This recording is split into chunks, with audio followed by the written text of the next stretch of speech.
সত্যি সত্যি আমার মেয়েটা যার ধর্ষণ হয়েছে, খুন হয়েছে, তাকে যদি সত্যি সত্যি ন্যায় দিতে হয়, পলিটিক্স নয়,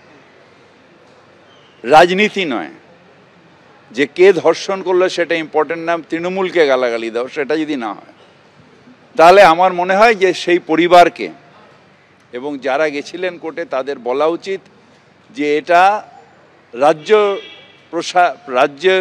ইনভেস্টিগেশনের এজেন্সি, সেটা সিআইডি হতে পারে বা ডিডি হতে পারে, যেটা সিট গঠন করে যে তার হাতে এটা ফিরিয়ে দেওয়া হোক। তার কারণ যদি সিট গঠন করে মুখ্যমন্ত্রীর প্রশাসন 60 দিনে দিতে পারে, তাহলে